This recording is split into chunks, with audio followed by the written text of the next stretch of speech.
मुजफ्फरनगर में समाजवादी पार्टी ने आगामी विधानसभा चुनाव 2027 को देखते हुए अपने पीडीए यानी पिछड़ा, दलित और अल्पसंख्यक अभियान को और तेज कर दिया है। इसी क्रम में समाजवादी पार्टी कार्यालय पर आयोजित एक कार्यक्रम में बड़ी संख्या में विभिन्न समाजों के लोगों ने पार्टी की सदस्यता ग्रहण की। शिक्षक सभा के प्रदेश उपाध्यक्ष डॉक्टर सत्येंद्र पाल के नेतृत्व में आयोजित इस कार्यक्रम में पाल, कश्यप, अनुसूचित वर्ग सहित अन्य समाज के लोगों ने समाजवादी पार्टी की सदस्यता ली। पार्टी पदाधिकारियों ने सभी नए सदस्यों का फूलमालाएं पहनाकर स्वागत किया और संगठन को मजबूत करने का आह्वान किया। इस अवसर पर समाजवादी पार्टी नेतृत्व ने रामपाल पाल को समाजवादी पिछड़ा वर्ग प्रकोष्ठ का प्रदेश सचिव तथा अनुराग पाल को समाजवादी मजदूर सभा का प्रदेश सचिव नियुक्त किए जाने की घोषणा की। दोनों नेताओं के स्वागत में कार्यकर्ताओं ने जोरदार उत्साह दिखाया और प्रदेश नेतृत्व का आभार व्यक्त किया। कार्यक्रम को संबोधित करते हुए डॉक्टर सत्येंद्र पाल ने कहा कि पार्टी में मेहनती और समर्पित कार्यकर्ताओं को लगातार जिम्मेदारियां दी जा रही हैं। उन्होंने बताया कि इस कार्यक्रम में पाल समाज के 18, अनुसूचित वर्ग के 2, कश्यप समाज के 3 और ठाकुर समाज के 1 व्यक्ति ने समाजवादी पार्टी की सदस्यता ग्रहण की है। उन्होंने 2027 में अखिलेश यादव को मुख्यमंत्री बनाने के लिए पूरी ताकत से काम करने का संकल्प भी दोहराया। वहीं समाजवादी पार्टी के जिलाध्यक्ष जिया चौधरी ने कहा कि जैसे जैसे विधानसभा चुनाव नजदीक आ रहे हैं, वैसे वैसे पीडीए समाज की भागीदारी लगातार बढ़ रही है और बड़ी संख्या में लोग समाजवादी पार्टी की विचारधारा से जुड़ रहे हैं। देखिए, आज का ये प्रोग्राम मेन रूप से जो है समाजवादी पार्टी के 2 सक्रिय कार्यकर्ता हमारे थे, रामपाल सिंह पाल और अनुराग पाल। रामपाल सिंह पाल को पिछड़ा वर्ग प्रकोष्ठ में प्रदेश सचिव और अनुराग पाल को मजदूर सभा में जो है प्रदेश सचिव जो है नामित किया गया है। पार्टी के नीतियों को आगे बढ़ाने के लिए इन्हें बहुत बहुत शुभकामनाएं और मेहनत करी जाएगी। दूसरी बात, आज पीडीए समाज का विस्तार हुआ है। 18 लोग पाल समाज से, 2 एससी समाज से और 3 कश्यप समाज से और 1 ठाकुर समाज से ये ज्वाइनिंग आज हुई है।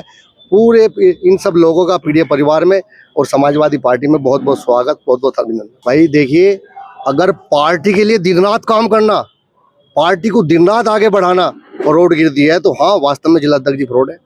अगर ऐसा है, क्या आपने भी घोषित कर दिया? नहीं, मैं कह रहा हूँ अगर दिन रात काम करना, पार्टी के लिए अगर कोई आदमी दिन रात काम कर रहा है और वो आपकी नजरों में, दुनिया की नजरों में फ्रॉड है, तो वो क्या कर सकते हैं उसको? देखिए, पूरा दिन रात हमारे जिलाध्यक्ष जी, भाई जब से मैं आया हूँ, मेरा 3रा साल समाजवादी पार्टी में, दिन रात पार्टी के लिए काम करना, पार्टी की नीतियों को आगे पहुंचाना, यही उनका काम है। नहीं, सबको इन्विटेशन था, जो लोग समय से जा सके। मुझे इन्विटेशन था, मैं पहुंचा, मैंगो पार्टी का आनंद लिया और सभी समाजवादी भाइयों से मुलाकात की। देखिए, ये सीधा साधा समाज है जहाँ लेकिन आज का टाइम ऐसा है, देश में, प्रदेश में जो भ्रष्टाचार और मतलब जितनी दुर्गति किसान, मजदूर, दलित, कोशिश वंचितों की हो रही है, उससे लोग वाग तंग आ चुके हैं। और जिस राम के नाम का सहारा लेकर ये लोग आगे बढ़े थे, अब राम के द्वारा ही उन्हें श्राप मिला है और निश्चित रूप से 2027 में ये बार होगा। नहीं, देखिए, दलितों की नेता है, काम कर रही है, लेकिन कई फील्ड में कहाँ है? बताओ, कहाँ आ रही है, दिखाई दे रही है?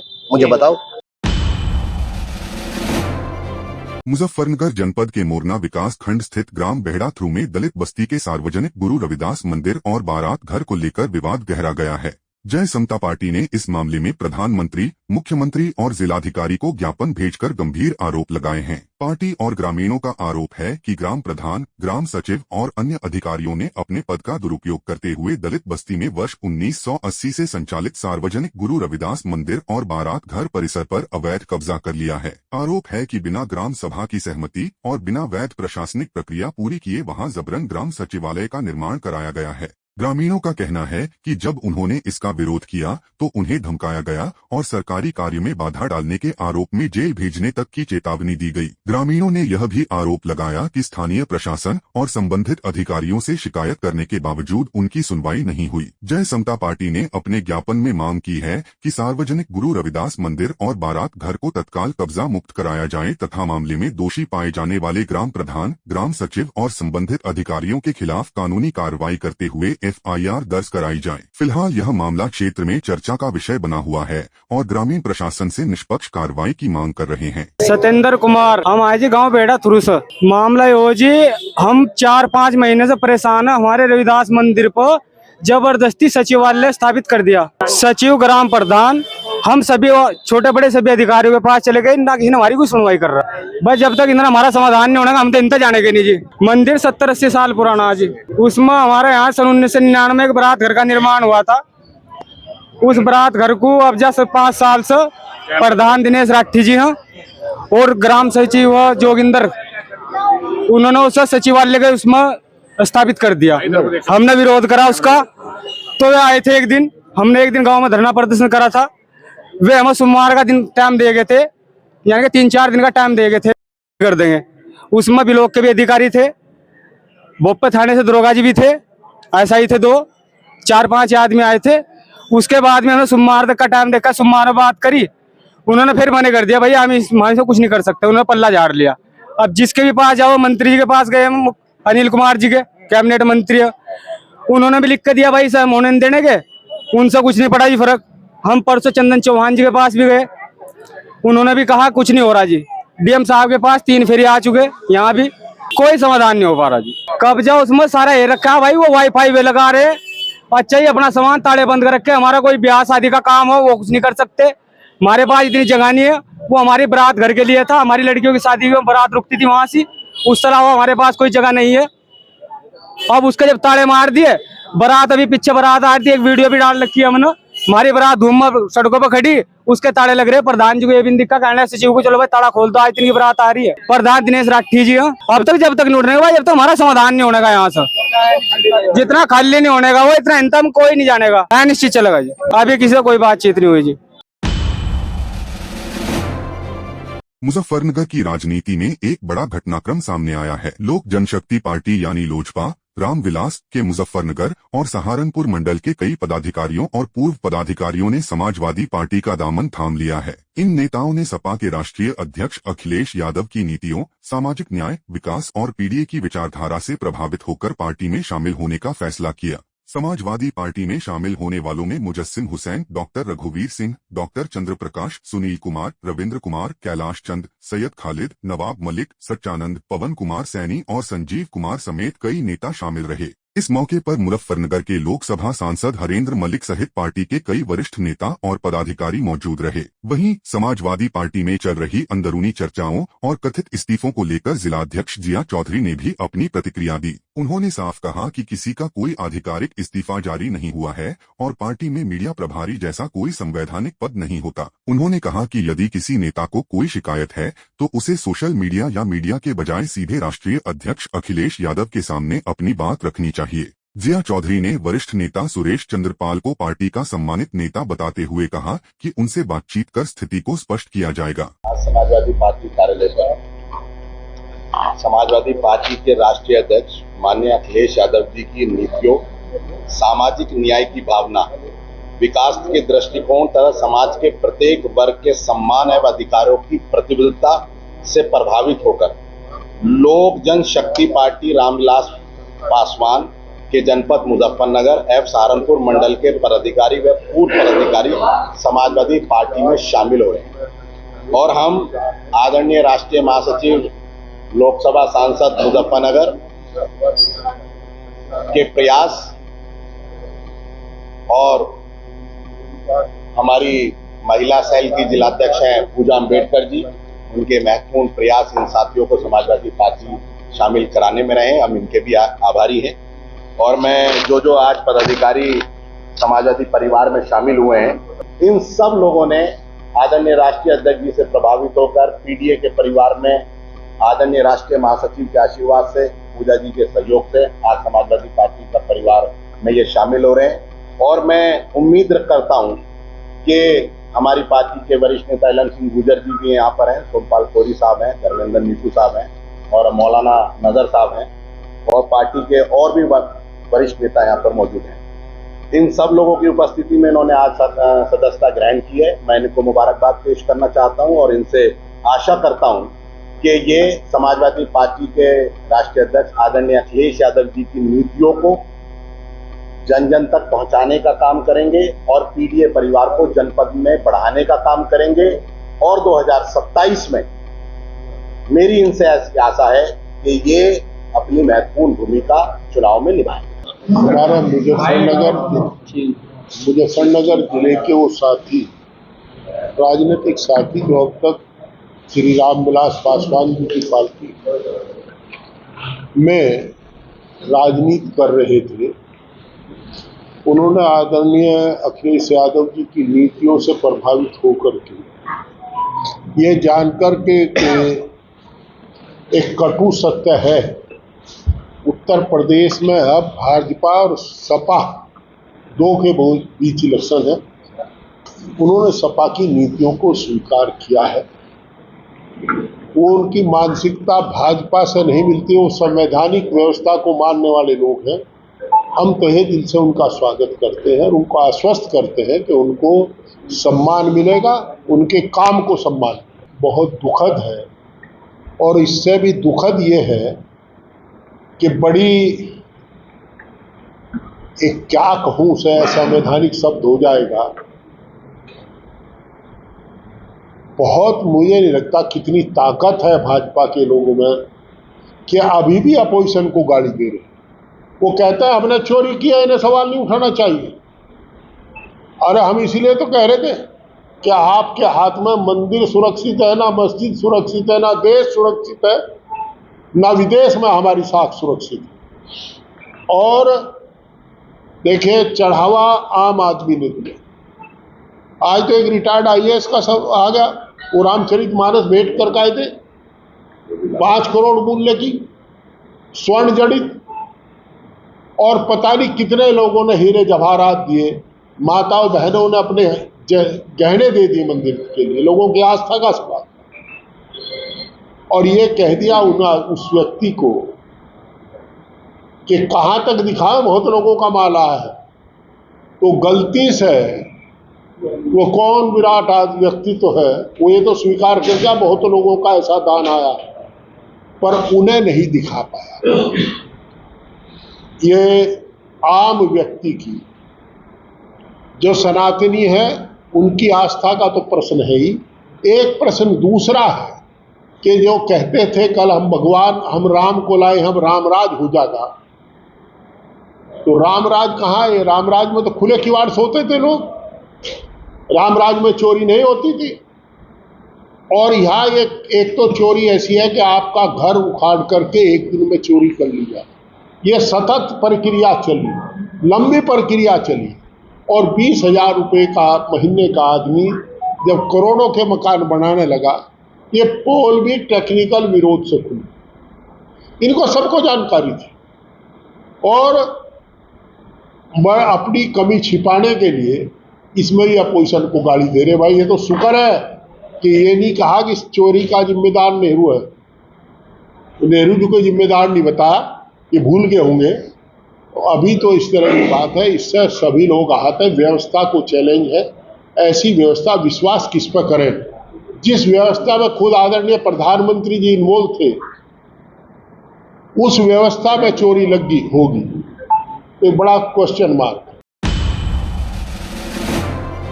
मुंबई में लगातार हो रही मूसलाधार बारिश के बीच एक दर्दनाक हादसा सामने आया है। मुंबई के मानखुर्द इलाके में भारी बारिश के कारण एक चौल का हिस्सा अचानक ढह गया, जिसमें दबकर 6 लोगों की मौत हो गई। हादसे के बाद पूरे इलाके में अफरा-तफरी मच गई और प्रशासन ने तत्काल राहत एवं बचाव अभियान शुरू किया। जानकारी के मुताबिक घटना की सूचना मिलते ही पुलिस, दमकल विभाग और आपदा प्रबंधन की टीमें मौके पर पहुंची और रात भर रेस्क्यू ऑपरेशन चलाया गया। फिलहाल सभी फंसे लोगों को बाहर निकाल लिया गया है, जबकि मलबा हटाने का कार्य अभी भी जारी है। इस दुखद घटना पर महाराष्ट्र के मुख्यमंत्री देवेंद्र फडणवीस ने गहरा शोक व्यक्त किया है।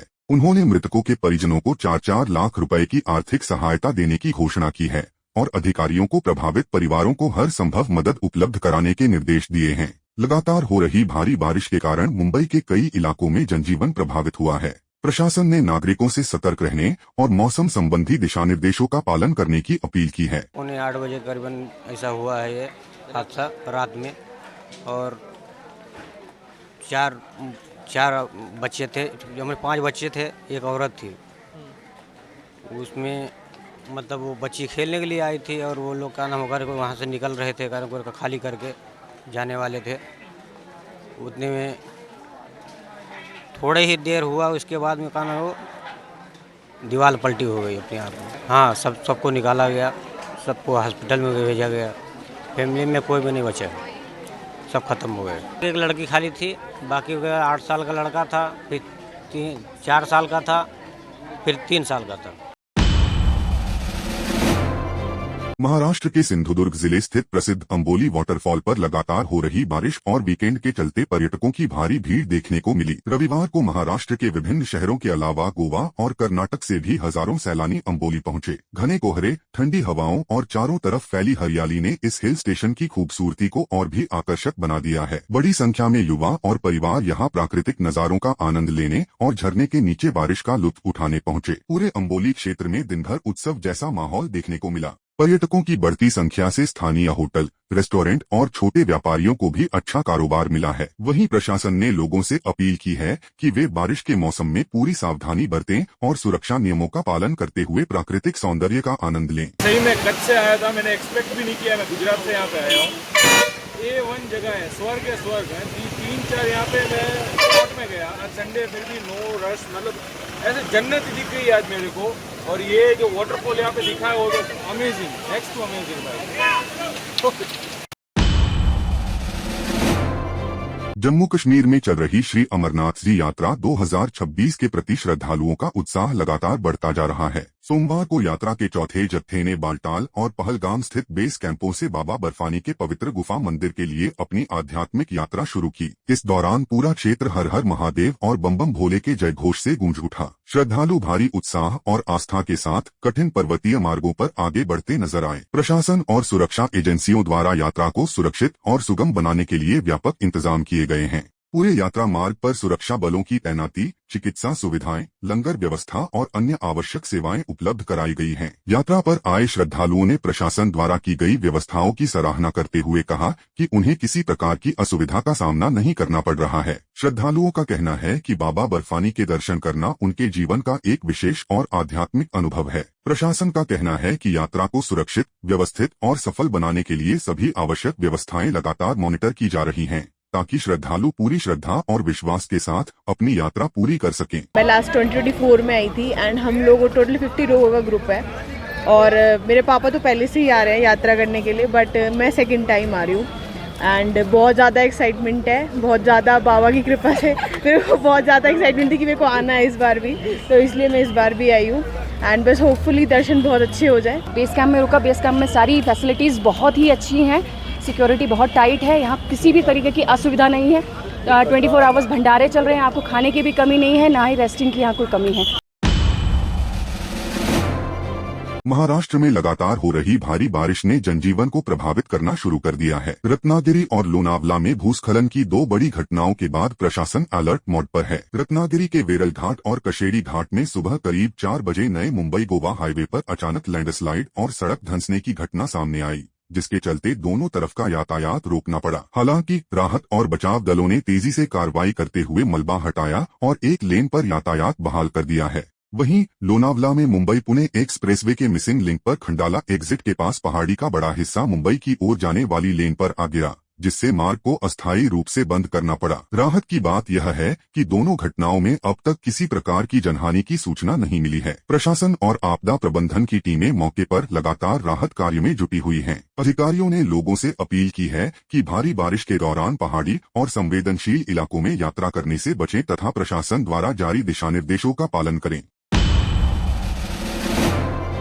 फीफा वर्ल्ड कप 2026 में एक और बड़ा उलटफेर देखने को मिला है। 5 बार की विश्व चैंपियन ब्राजील की टीम टूर्नामेंट से बाहर हो गई है। राउंड ऑफ 16 के मुकाबले में नॉर्वे ने शानदार प्रदर्शन करते हुए ब्राजील को 2-1 से हराकर फुटबॉल जगत में इतिहास रच दिया है। इस जीत के साथ नॉर्वे ने पहली बार फीफा वर्ल्ड कप के क्वार्टर फाइनल में प्रवेश किया है, जबकि ब्राजील का विश्व कप जीतने का सपना एक बार फिर अधूरा रह गया। मैच की शुरुआत से ही नॉर्वे की टीम ने आत्मविश्वास और आक्रामक रणनीति का प्रदर्शन किया। ब्राजील जैसी मजबूत और अनुभवी टीम के खिलाफ नॉर्वे के खिलाड़ियों ने शानदार तालमेल, अनुशासन और आक्रामक खेल का परिचय दिया। पूरे मुकाबले के दौरान नॉर्वे ने ब्राजील पर दबाव बनाए रखा और मिले मौकों का बेहतरीन फायदा उठाया। वहीं 5 बार की विश्व विजेता ब्राजील की टीम अपने स्टार खिलाड़ियों के बावजूद लय में नजर नहीं आई। टीम ने वापसी की कोशिश जरूर की, लेकिन नॉर्वे के मजबूत डिफेंस और गोलकीपर के शानदार प्रदर्शन के आगे ब्राजील के सभी प्रयास विफल साबित हुए। मैच खत्म होते ही नॉर्वे के खिलाड़ियों और प्रशंसकों में जश्न का माहौल देखने को मिला,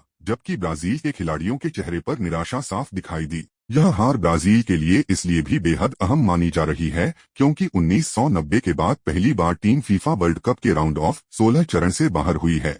दूसरी ओर नॉर्वे ने ब्राजील के खिलाफ अपना अपराजित रिकॉर्ड भी बरकरार रखा है और यह साबित कर दिया है कि फुटबॉल में किसी भी टीम को हल्के में नहीं लिया जा सकता। फीफा वर्ल्ड कप 2026 में लगातार हो रहे इन बड़े उलटफेरों ने टूर्नामेंट के रोमांच को और बढ़ा दिया है। अब सभी की नजरें नॉर्वे के अगले मुकाबले पर टिकी हैं, जहां यह टीम इतिहास रचने की अपनी इस शानदार यात्रा को आगे बढ़ाने की कोशिश करेगी।